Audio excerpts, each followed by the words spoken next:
Gentlemen, hit subscribe to this channel right now. I'll be back at 10 p.m. Eastern for the second live stream of the day this evening. Really quickly, before we get to the Supreme Court, I want to play the context and the entire quote from Trump. So before we get to the Supreme Court overturning an unconstitutional guilty verdict, I want you to watch right now the entire quote that morally superior, highly educated liberal Democrats are completely taking out of context. Just like the absurd article in The Atlantic that accuses Trump of disparaging fallen Americans, which is based only on gossip and hearsay, zero evidence at all, literally a fantasy. They've created a fantasy of Trump. Trump never said the things that he's accused of having said, from praising 1930s and 1940s Germans years back. He never did that. He never said you should consume a certain product to take care of you-know-what. He literally never said that. He never said, I don't care about you. And you're going to hear that now in Nevada. His speech, he was talking really quickly. Then hit subscribe to this channel. We'll get to President Trump. We'll get to legal scholars saying this will be overturned on appeal even before the Supreme Court. But definitely when it gets to the Supreme Court, they've already decided, I believe, that this is highly unconstitutional. There's no federal statute. There is literally no federal statute that he was convicted on. They have not given a federal statute.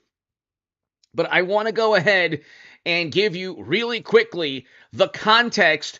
He was talking about capital punishment in other countries for those who sell illegal substances. Let's just leave it at that. I'm trying to be algorithmically friendly in the first 3 minutes. Here is not the entire, 3, 4, 5 minutes prior to the quote, but here's just a couple of seconds before the quote and a couple of seconds after, so you can hear exactly what he was saying. He was actually saying it's very hot, joking around, saying don't leave. And this is kind of difficult to get if you just weren't there and it wasn't 100 degrees and you don't realize everyone's, hot, maybe thirsty, but they're there for Trump. Okay, this would never happen. Democrats can't understand Trump's jokes because they would never wait in the heat, in 100-degree heat, for Biden or any other Democrat.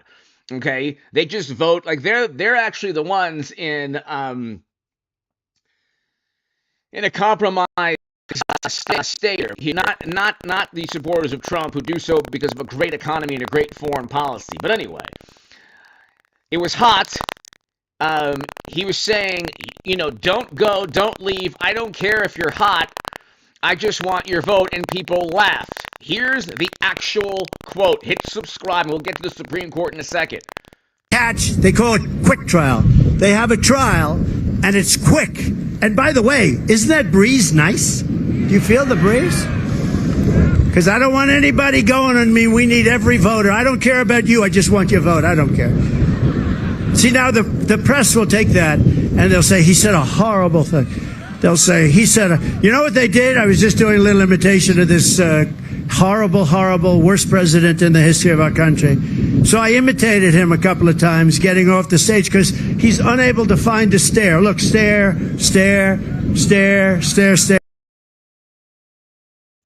Did you see him say categorically, in a serious tone, I don't care about your vote? But my God, the propagandists and the people on the morally superior, highly educated liberal Democrats online. I don't have Twitter. I don't have Facebook. I don't have Instagram. I only have H.A. Goodman. We're almost at 250,000 subscribers. And then I have a stock market crash channel and a Bitcoin crash channel. Unfortunately, I'll be doing a lot more work on that soon, unfortunately. Because I do believe we'll have a devastating market crash, stock market and Bitcoin crash soon. But really quickly, ladies and gentlemen, did you hear the context? It was a joke related to the heat within the stadium that he was speaking within. That's it. He wasn't saying, and so then you have people, he's a con man. He's a liar. He doesn't care about you. You think Biden, to the morally superior liberal Democrats, you think a man who wrote the crime bill, sided with George W. Bush's foreign policy, helped destroy a country with an intervention in Libya during President Obama's administration. Tell me something that you can point to in Biden's tenure or history as a public servant, quote unquote, that actually helped this country to show that he really cared about people.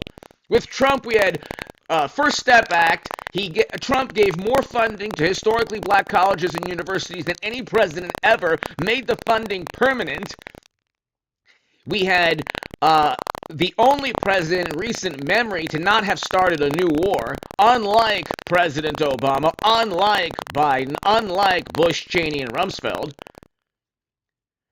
We had record low poverty with Trump, record highs in household median income with low inflation and low interest rates.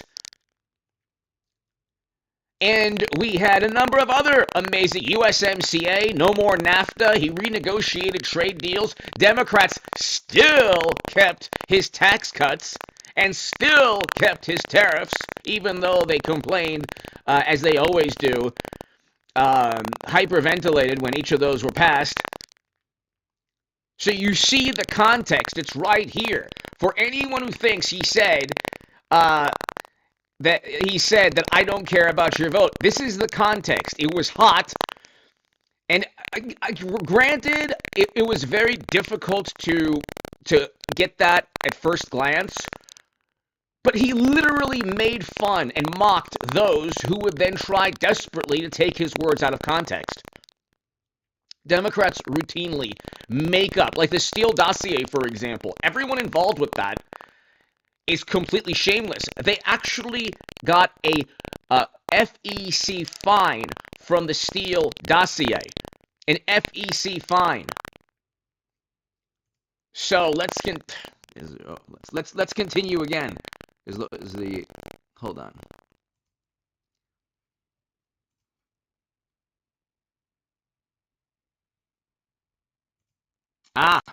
Choppy. Okay, gotcha. Hold on. So I imitated him a couple of times getting off the stage because anybody going on me, nice? Do you feel the breeze?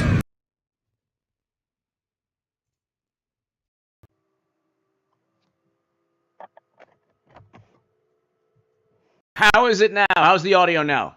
Is it better? How's the audio now, ladies and gentlemen?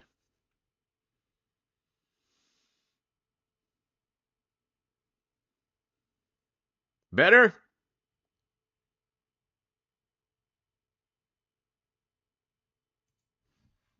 Audio better? How is it now?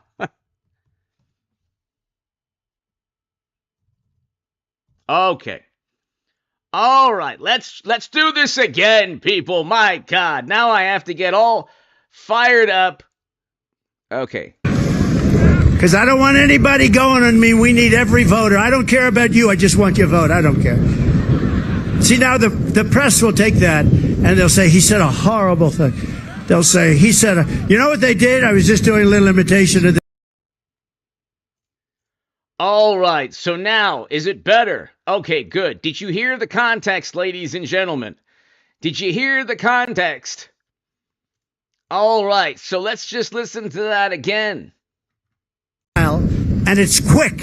And by the way, isn't that breeze nice? Do you feel the breeze? Because I don't want anybody going on me. We need every voter. I don't care about you. I just want your vote. I don't care. See, now the press will take that and they'll say, he said a horrible thing. They'll say, he said, you know what they did? I was just doing a little. Then you get complete imbeciles online saying, oh, could you imagine if Biden said that? Well, you'd have to decipher what Biden actually said before you can comment on possibly deciphering or understanding what he said. You'd first have to get a translator, and then if he said that, people would be okay with it even if he meant it within the Democratic Party. I wouldn't vote for Trump if he had private servers or top secret intelligence on private servers. Okay? He was a president with the power to declassify. Big difference. Okay, so real quickly, here we go. Sound issues, hopefully better. Let's listen to this again, and then we'll move on to the Supreme Court. Let's listen to this again. I said, how do you do that? Essentially, he said the death penalty. We catch, they call it quick trial. They have a trial, and it's quick. And by the way, isn't that breeze nice? Do you feel the breeze?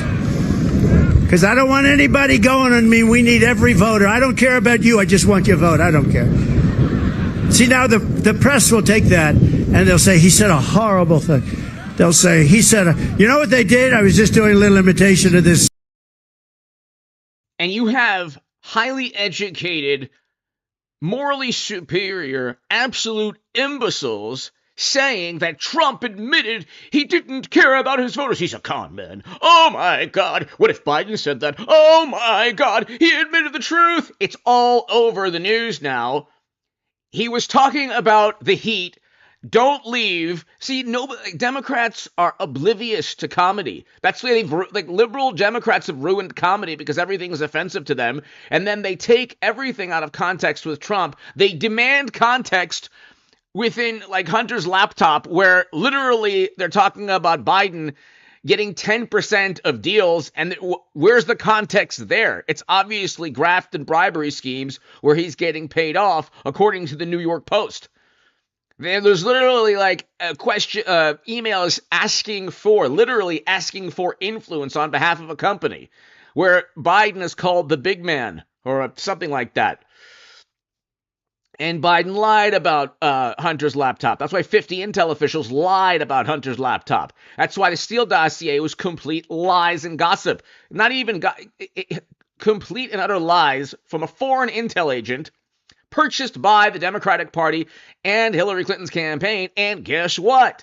That led to an FEC violation. The FEC fined Clinton and the DNC. They did not fine Trump. It's completely unconstitutional. Okay? But here is really quickly, this is the context. Again, I'm sorry about the audio, but this is really important. Hit subscribe if you're new to this channel, because you're going to get exactly the truth. This is the truth. Wonderful, morally superior, highly educated liberal Democrats believe gossip, hearsay, blatant lies about Trump, things that he never said. Communication is about context and actually conveying a thought, something that mashed potato brains, our current president, doesn't know much about. Trump did not tell people that he didn't care about their vote. He was joking about the heat. Granted, it is difficult to kind of surmise that immediately, but within the context, when you actually listen to what he said and people laugh, it's like Democrats don't get anything about Trump, and Trump, their idea, their version of Trump is just like this madman.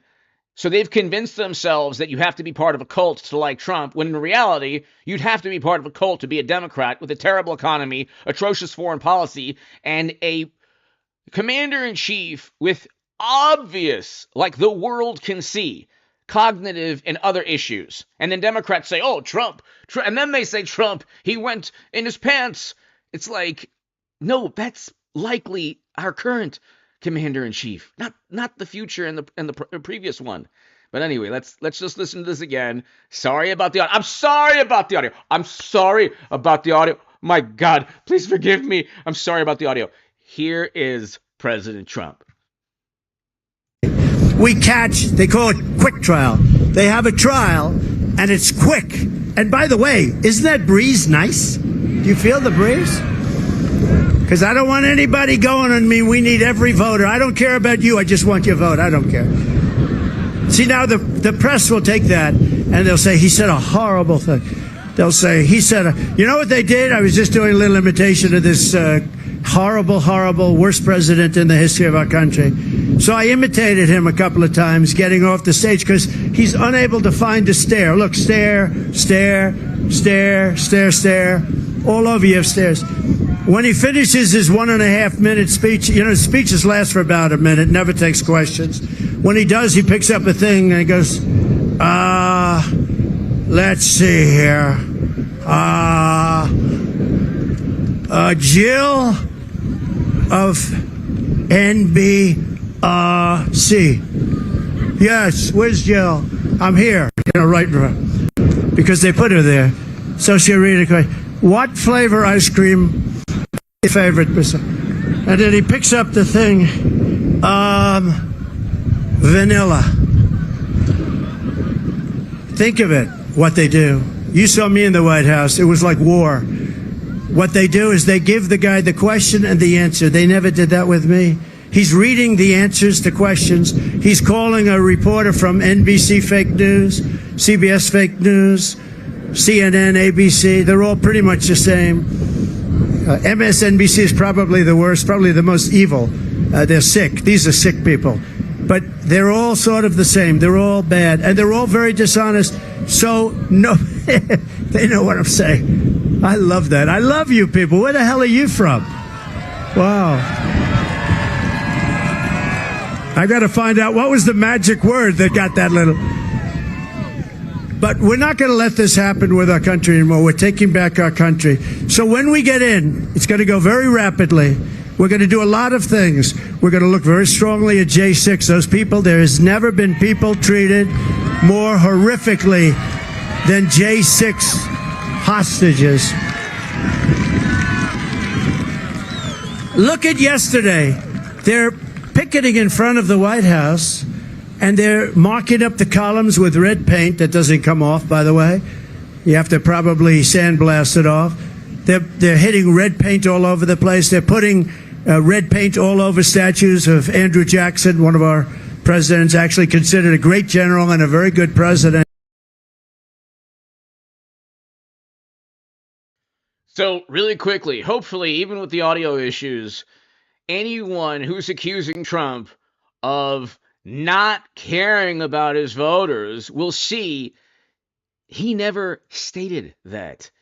The statement was in a complete joke, in jest, and he was referencing how hot it was and then making a joke. Well, you know what? Bear with the heat in the manner I do. Stay here. We'll all deal with the heat together. Oh, I don't care about your vote. I don't care about you. I just want your vote. So, it's hot outside. Let's just stay here. And everyone laughed because it was kind of like, Trump is hilarious.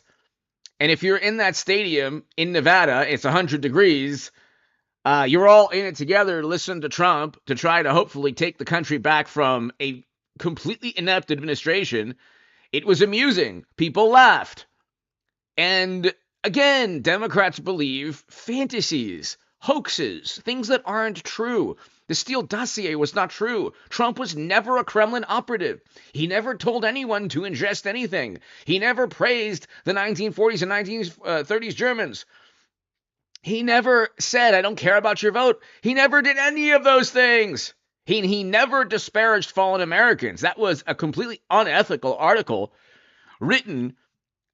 Journalism is no longer alive because the wonderful, morally superior liberal Democrats have stopped at nothing to lie and deceive about Trump.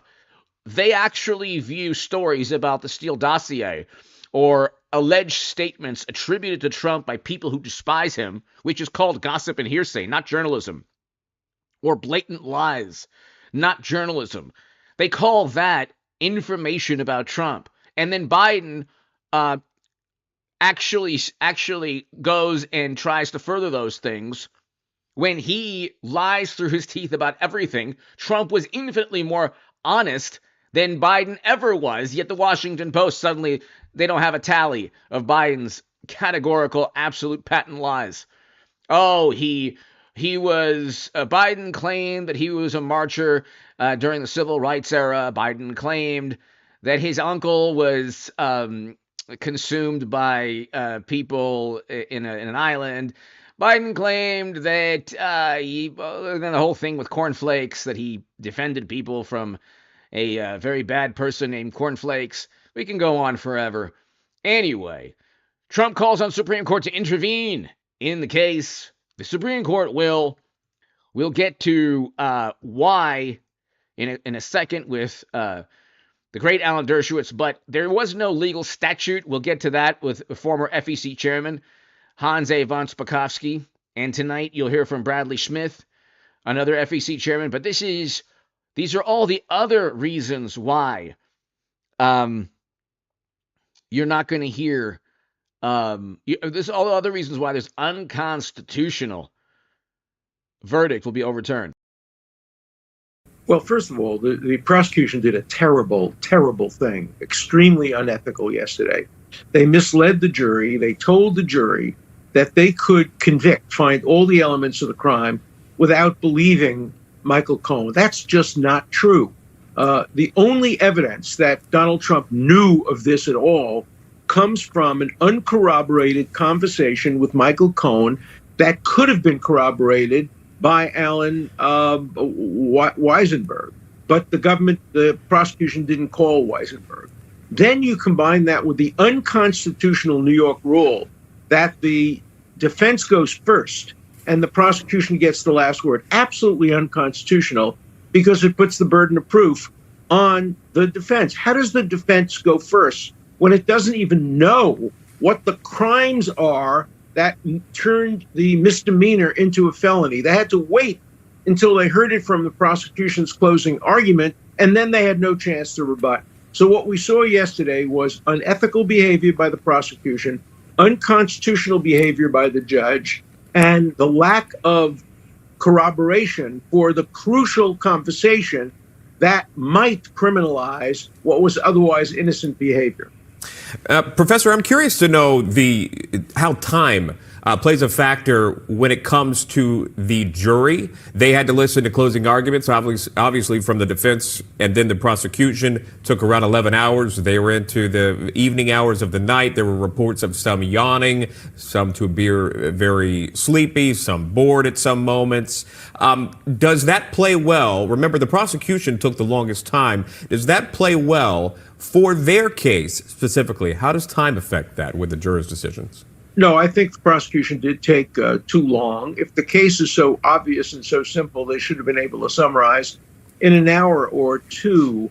And now we'll hear the instructions. The instructions will be complex, difficult, incomprehensible, legalese, and the defense, the jurors will have to remember the instructions because they won't get copies of them to take into the jury room. So when you combine these long closing arguments with an incomprehensible instruction, which will obviously be biased against the defendant, it makes the jury's job very hard. But I want to emphasize again how unconstitutional the New York law is, and I would hope the Trump team would challenge it, allowing the prosecution to go last and not giving the defense a chance to rebut, making the defense go first. It conveys to the jury the obvious error that there's some burden on the defense to go forward. If I were a defendant in this case, what I would have done is, Your Honor, I'm sorry, I have no burden. I have nothing to say. I'm going to wait until I hear the prosecution's case, and then I'll respond to it. But you can't make me respond to a case that I haven't heard yet. And that's the way New York law operates. When you combine that with the misleading nature of the prosecution's argument that Cohen essentially was corroborated. He was corroborated on some things. But the crucial conversation, the only evidence, and that's what CNN was essentially saying, the only evidence that Donald Trump had any knowledge of this comes from uncorroborated Cohen conversations. You wouldn't buy a used car from that guy, and you should not convict somebody based on that uncorroborated testimony. But the fact that the defense was forced to go first imposed a burden on them, which the jury will take into the room. And if I had been the defense, I would have put a full-blown picture, a life-size blown-up picture of Alan Weisenberg on the witness stand and say, ladies and gentlemen, why do you have a picture here? You should have had a real person testifying, subject to cross-examination. What did the prosecution hide from you? Why did the prosecution not tell you that? And the crucial question today is, will the judge give a missing witness instruction? So we know this was beforehand, yet another unconstitutional thing that took place. In addition to that, there was no crime. Even if Trump paid with his own money, there was no crime. This is Hans A. von Spakovsky. So in addition to the jury being told things that were not true, okay, so Michael Cohen had no evidence. He never had any evidence. And then they say, well, you know what, we can convict even without Cohen's testimony. It's like, well, why did you even put him on the witness stand? The man lied through his teeth. And he told Congress in a cross-examination with Congressman Greg Steube in 2018, there was no recording. There was no email or text. There was nothing that proved that Trump told him to pay Stormy. But even if Trump told him, it's not a campaign finance violation. This is Hans A. von Spakovsky. It was never a campaign finance violation. The FEC never fined Trump. They fined Clinton and the DNC. They're the ones, the Democrats are the ones who committed campaign finance violations, purchasing the Steele dossier, not Trump. I have the same reaction Francie Hakes does. This is a travesty, a miscarriage of justice. This was a phony prosecution from the very beginning. And for this jury, think about how many weeks this trial went on, how many witnesses came in, and in the very short time that the jury was out, they decided he was guilty on all 34 charges.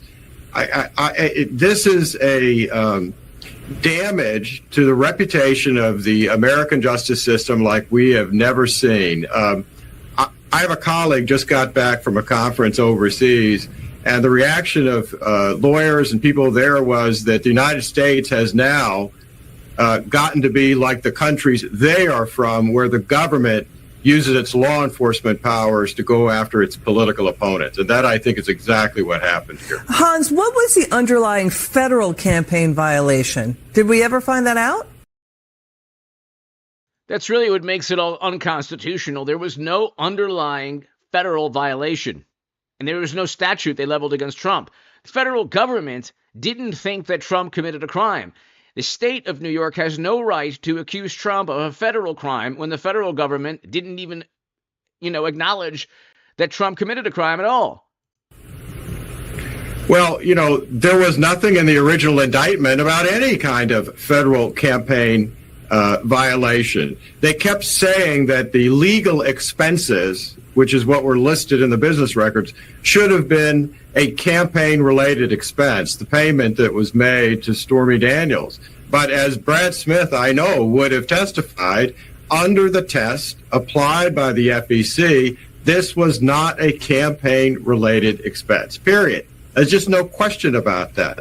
So for this jury to say that, oh, yeah, he violated federal campaign finance laws, and that justifies the underlying verdict, that is such an egregious mistake that the Court of Appeals in New York, when they get this case, they ought to reverse this almost immediately because of this and so many other mistakes made in the case. How many do you count? How many mistakes? I lost count of how many errors were made by this judge and by the prosecution. I mean, the judge let in all kinds of irrelevant evidence that had no bearing on the charges against the president, but were obviously there to blacken the character of Donald Trump. The judge shouldn't have even been on the case. He should have recused himself because of his personal family dealings, his daughter's involvement, his making political contributions in violation of the ethics rules in New York. There are just so many mistakes and errors he made that I don't see how a Court of Appeals could not overturn this verdict. So Trump will get an immunity victory on the horizon within the next couple of days. The July 1st, the July 11th sentencing, the Supreme Court has to get involved before the July 11th sentencing. That needs to happen. This is John Yoo talking about an unconstitutional verdict that really hurts the country. Law professor, Hoover Institution, visiting fellow, and all-around great guy. John Yoo, you see this case in Manhattan. How bad is it for our nation? How bad is it for our electoral system? How bad is it for the rule of law, for federalism, the whole kit and caboodle? Mark, thanks for having me back. I am saddened at what this case has now done to our political and constitutional system. It's hard to exaggerate the harm that it's going to do, not just to Donald Trump. He's important, but the more important question is, what does this do to our institutions? As you said, our legal system, our electoral system, our system of federalism and the separation of powers for all future presidents, for all future citizens. First, we have never prosecuted a former president before. This was not because past presidents hadn't done anything bad. It's because we thought it was the best thing for our separation of powers to leave presidents alone.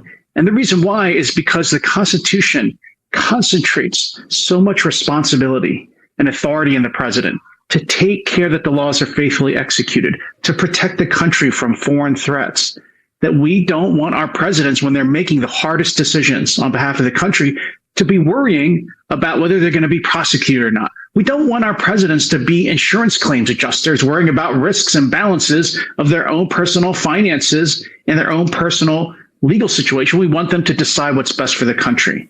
Now,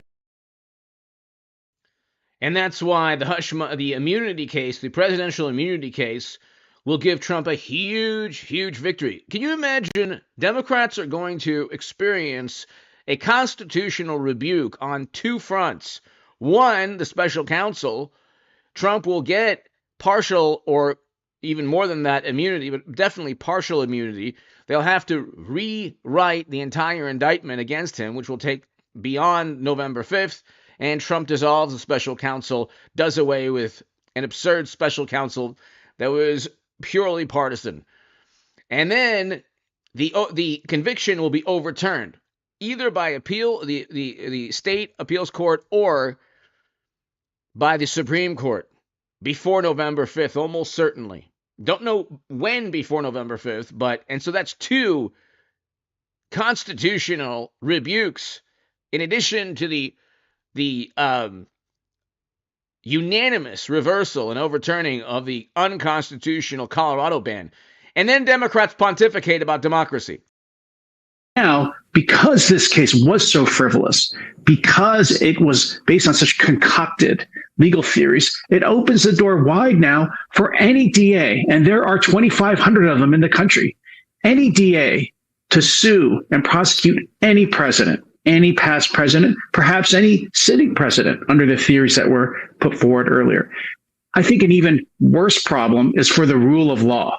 Because what we've all learned now, I think, is that prosecutors can destroy a person. They can destroy a person's reputation, his finances, just by investigating them, even before they get to court, just by publicly announcing that they're investigating someone. We have for 230 years relied on prosecutors, on our elected chief executives, governors, and presidents to. Here's the problem, though. Trump doesn't have private servers with top secret intelligence on them. He doesn't have laptops where 50 intel officials go to bat for Eric Trump or Donald Trump Jr. He doesn't have a foundation with hundreds of millions of dollars and then beneficial treatment for those who give hundreds of millions of dollars. He didn't greenlight a uranium deal to the Kremlin, just like Democrats did. And what they'll do is they'll reiterate things that I just said, or you just said, if you explain, hey, laptop, private servers, uranium deal, foundation, pay-to-play schemes, cheating Bernie Sanders, DNC emails, and then they'll reiterate that as a fantasy. Well, the Kremlin wanted you to know about all of these things, and they're not that big of a deal. It's like Trump doesn't. If Trump had any of those scandals, I wouldn't vote for him. What's the worst thing that Trump did? Record keeping with an imaginary federal crime? I want to know. A speech where he told people to go peacefully, and then Democrats hyperventilate about everything regarding Trump. Anyone who accuses Trump, oh my God, he did those things. Anyone who accuses Biden and Democrats, oh well, they went after the accuser of our current president. The New York Times, every liberal Democrat that said believe, went after the accuser of our current president. And then they go back, well, more people accuse Trump. Yeah, there's greater incentive to. If you want to use that liberal math equation where it's just a matter of how many people accuse you, then also you should probably add the context that a person accuses Trump, all of media will champion that individual. Person accuses any Democrat, really, you have to really look at, whether the validity, whether it's quote unquote credible. To show, again, statesmanship, to go show good judgment, not to abuse this power. But now what we've seen is that I think the Biden Justice Department and these blue city DAs are abusing this power not to try to stop crime, but to target individuals because they don't like them, because they're unpopular, and then to find the crimes to fit the man. That is directly a direct assault on the rule of law. And that harms all of us in the country, all the citizens, not just Trump, not just presidents, but you and me and everyone else. And what about the electoral system when you have one of these DAs deciding that they get to decide or try to decide the outcome of an election through the process?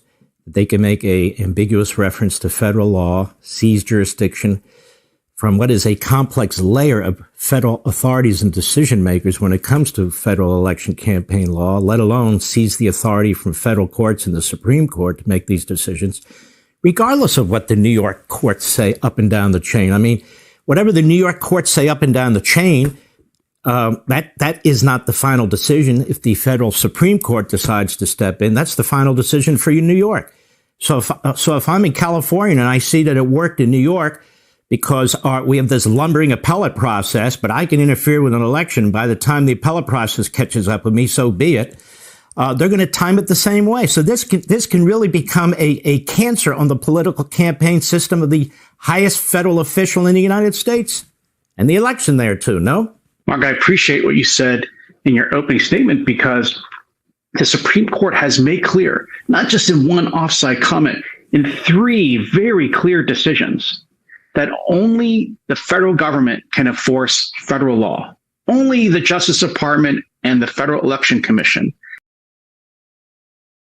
Ladies and gentlemen, it took this long to get to the most important part of this live stream. Sorry about the audio issues. It's right here. John Yoo says it in a brilliant manner.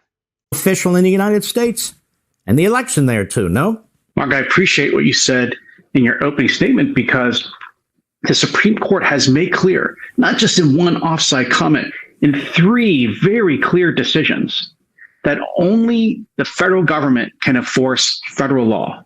Only the Justice Department and the Federal Election Commission can prosecute and bring suit for violations of federal election law. They're the guardians of how federal election should run. And so what happened here is that the DA, approved by this judge, Judge Merchan, grabbed the authority away and basically decided to prosecute his own interpretation of federal law. That's not permissible under our separation of powers and federalism, and the Supreme Court will reverse if, as you say, Mark, they get a chance to hear this case. When we come back, John Yoo, that is my question. So should we sit on our hands, say there's nothing we can do, let it all work its way through the courts in New York? Despite all the impacts we said, despite the fact that those courts can't even catch. So, ladies and gentlemen, John Yoo said it in a brilliant manner. The federal government, I've been saying that every single live stream. That's why the channel is growing.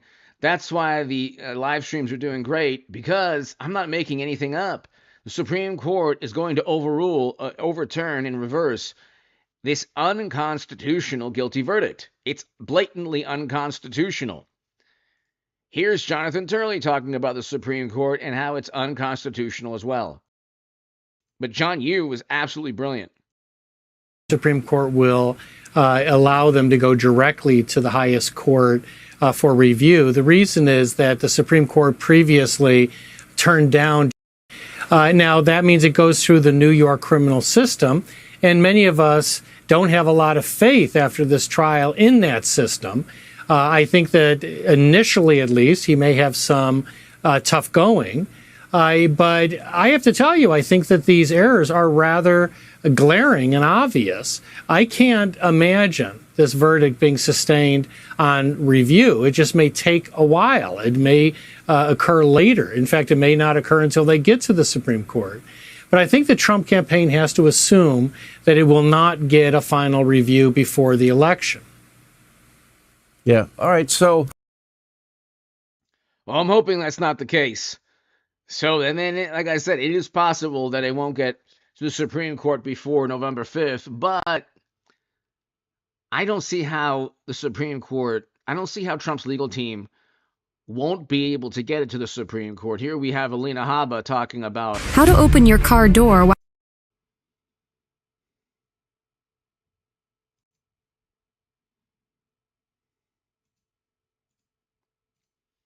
Here we have Alina Habba talking about them going to the Supreme Court.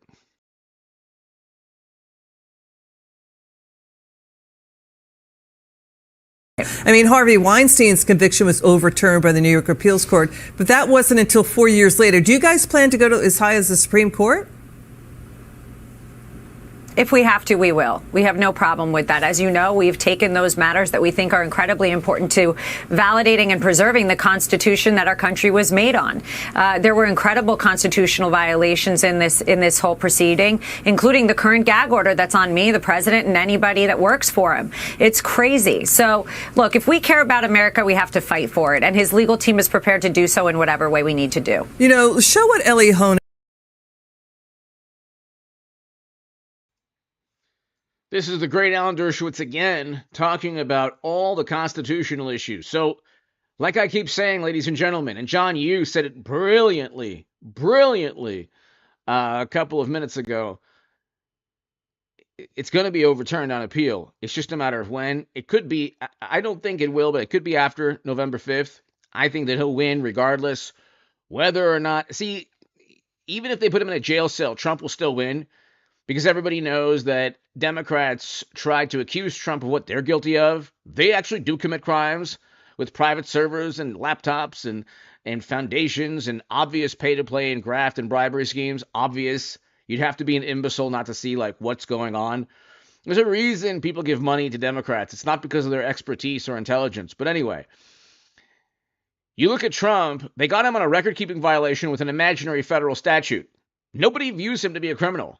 Democrats can say he's a convicted felon till forever. But that doesn't mean he's a convicted felon in the eyes of Americans. Most Americans view this as a show trial. They know that Democrats are desperate to get Trump because they themselves actually committed crimes. It is a crime to have top secret intelligence on servers. It is a crime to have a laptop full of bribery and graft, which is why 50 intel officials came to bat for Democrats 4 years ago. 50 intel officials are never going to bat for Trump. If they did, I would question why I would vote for Trump. But see, Democrats, they can get away and do anything, they'll still vote Democrat. That's the actual cult, but let's continue. In my book, Get Trump, I predicted months before this case ever came to trial that it was a foregone conclusion there'd be a conviction. A biased judge, a biased jury, a biased prosecutor, a man who ran for office on the theory of let's find the crime to prosecute Trump for, and they couldn't find the crime, so they made it up. We're now a day after the verdict. I've known criminal law. I've been involved in criminal law 60 years. I still don't know what the crime is. Nobody knows what the federal crime is. That's why I'm doing these live streams. There's no federal crime. Right. Was he found guilty of intending to violate tax laws, to violate the federal election laws, to defraud the voters? I still don't know, and we're a day after this. This is the most outrageous case. You know, everybody knows the quote from Lavrenti Beria, the head of the KGB, and Stalin, when Beria said to Stalin, show me the man and I'll show you the crime. No, find you the crime. Find you the crime. Yeah. Tried to find the crime, and he couldn't. So he made up the crime. He took it a step further than Stalin and Lavrenti Beria. This case will go down in history as one of the most abusive prosecutions since the trial of Aaron Burr back in 18 whatever it was. This is a stain on our criminal justice really is. And by the way, you're not the only liberal Democrat saying that. We had this interesting piece that was in the New York Magazine, of all places, by a CNN analyst, Elie Honig. I don't know if you saw it, came out this morning. He says the charges against Trump are obscure and nearly entirely unprecedented. In fact, as you say, made up. No state prosecutor in New York or Wyoming or anywhere has ever charged federal election laws as a direct or predicate state crime against anyone for anything. None ever. So you're not the only liberal Democrat who believes that. I just wonder how many other folks out there who used to be against Trump are now in his favor. I can tell you, I get calls, whispered calls from liberal Democrat friends of mine saying you're 100% right, but I won't say it publicly because I'm so thrilled that Trump got convicted, even though the conviction was outrageous. You get a lot of liberals who believe with Elie Honig and me that this is an unjustified conviction. We're willing to say it, but they're not willing to say it.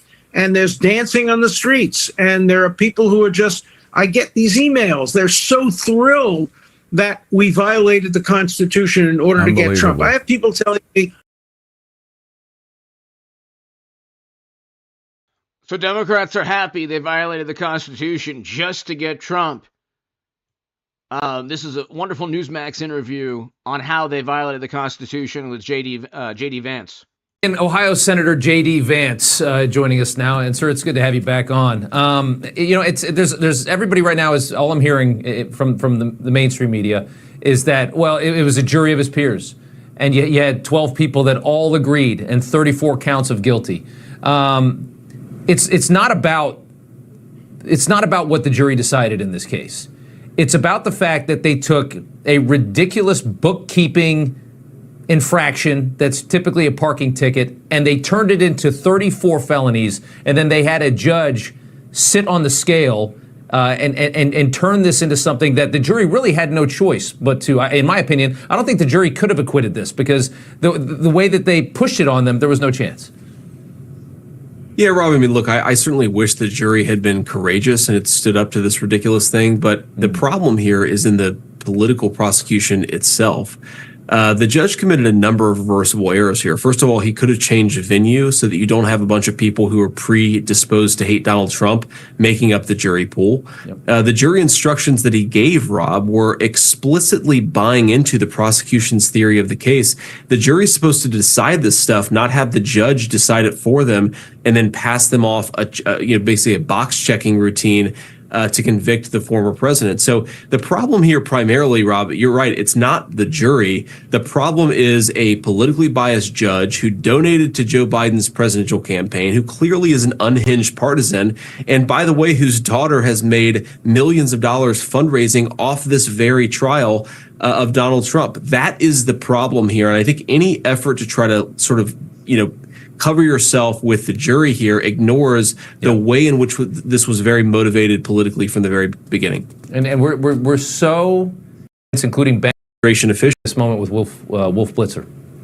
Why? Because they to distract from Joe Biden's trial. So this is not a guy who can sort of pretend that he's facing no legal problems himself. But more importantly, Rob, the entire trial itself was concocted to distract from Joe Biden's political troubles. You had his own Department of Justice administration officials going to join the New York prosecutor's team to go after his political rival. Why? Because they know they can't talk about lowering inflation because inflation is higher. They can't talk about securing the border because it's a disaster. What they can talk about is this sham shambolic trial, which distracts from the fact that Democrats have been a complete failure in governing. And just to the American people, you're right, Rob, we are divided. But to the American people, do you want the guy who's making an argument to you about why he should be your president, or do you want the guy who's old and feeble and trying to throw his political opponent in jail? It's not a difficult question to me, which is why I think this trial, Rob, is going to lead to the election of Donald Trump, because the American people see right through it.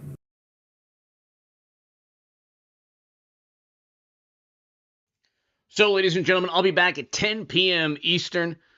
The Supreme Court will get involved before November 5th, should get involved before July 11th, which is the sentencing. Today was a day that was important for the sentencing. I spoke to the court, a probation officer. You can look it up. But it needs to get overturned. It's so blatantly unconstitutional. We'll talk about that yet again tonight. Hit subscribe. I'll see you tonight.